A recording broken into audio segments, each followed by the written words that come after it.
জয় মা বিপত্তারিণী দুর্গা।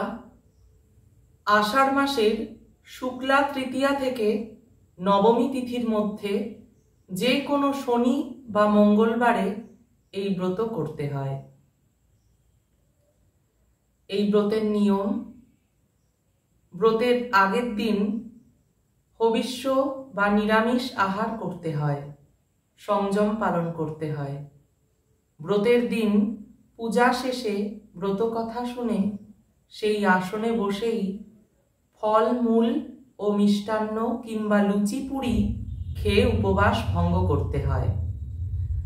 লাল সুতোয় 13টি গাঁট ও দূর্বা দিয়ে পুরুষদের ডান হাতে এবং মেয়েদের বাম হাতে বাঁধতে হয়। পুরোহিতকে ফল মূল ও যথাসাধ্য দক্ষিণা দিতে হয়। ব্রতের ফল, এই ব্রত পালন করলে সংসারের সকল বিপদ কেটে যায়। ব্রত কথা।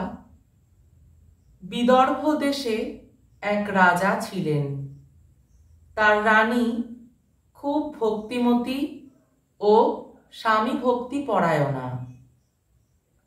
রানী নিষ্ঠা সহকারে বিপত্তারিণীর ব্রত করলেন। এক মুচিনির সঙ্গে তিনি সই পাতিয়েছিলেন।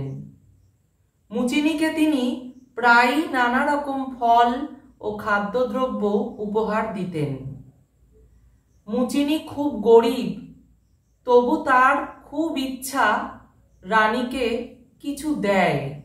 রানী রোজই বলেন যে একদিন তোমার কাছ থেকে চেয়ে নেব, কিন্তু চাওয়া আর হয় না। হঠাৎ একদিন রানী বললেন, তোমরা তো গোমাংস রান্না করো, একদিন একটু নিয়ে এসো, দেখবো কিরকম।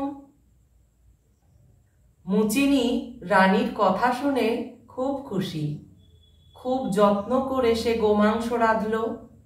তারপর কাপড় চাপা দিয়ে রাজবাড়িতে এনে রানীমাকে বললে, গোমাংস এনেছি। রানী তো আর খাবেন না, শুধু দেখবেন, তাই যত্ন করে ঢাকা দিয়ে রাখলেন। এদিকে হয়েছে কি, মুচিনি গোপনে গোমাংস আনলো বটে, কিন্তু রাজবাড়ির একটি চাকর তা দেখতে পেয়ে গেল।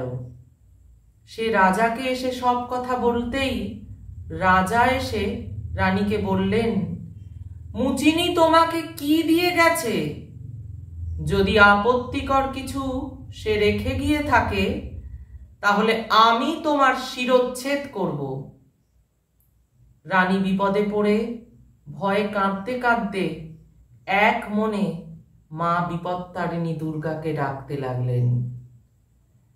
মা বিপত্তারিণী দুর্গা ভক্তের আকুল কান্নায় স্থির থাকতে পারলেন না।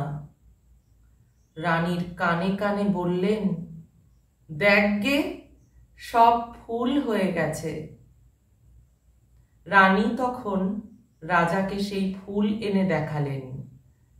রাজা চাকরকে তিরস্কার করলেন। মা বিপত্তারিণী দুর্গার কৃপায় রানীর সব বিপদ কেটে গেল। সেই থেকে এই ব্রতের কথা চারিদিকে প্রচার হলো। অথ বিপত্তারিণীর ব্রত কথা সমাপ্ত। নমস্কার।